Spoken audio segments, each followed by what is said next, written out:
Hey guys, welcome to another episode on my channel. So today I'm going to explain you how to test your MCP server. By the way, this episode is not intended to be standalone. This is rather a part of a mini-series where we are talking about Ollama and artificial intelligence in general. So in order to hook up, check that mini-series. Subject of this episode is when you already have your MCP code done, how to perform testing in some controlled environment. So I'm not going to go into some deeper explanation of this project in front of you. It's really simple. The only thing that it does, it actually receives a username and then print this message. Hey user, how you're doing? That's the only important thing about this project. But I'm just going to rush you up to this moment. So first I'm going to open my terminal in order to show you how to get to this moment. So first what you're going to do, you're of course going to install Python and pip. And with pip, first thing that you're going to install, it's MCP and UV with -- break.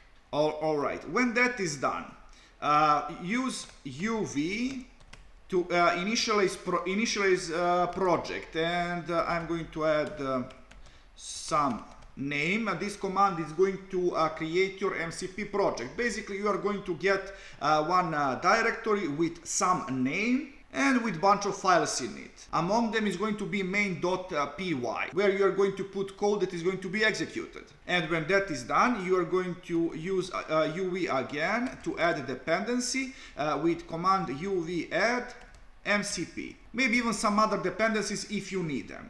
But MCP is absolutely necessary. Of course, in order not to make any mistake, we are going to change directory into this, my project name, it's small example. All right. And finally with command UV run main.py, I'm going to run this server. Alright, we are running on port 10,014. Now I'm going to split this terminal view and I'm going to run another command. Command is going to be MCP dev, and I'm also going to call file main.py. When I run this command,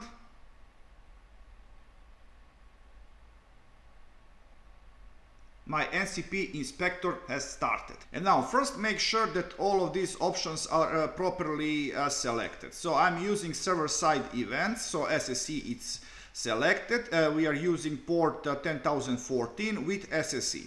And everything else it's fine. I'm going to connect to it and let's go to tools.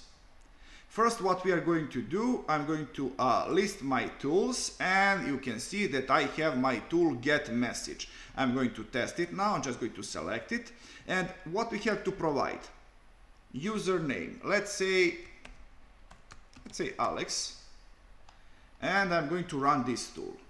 All right, tool call, what we have in here. Yeah, result. Hey Alex, how are you doing?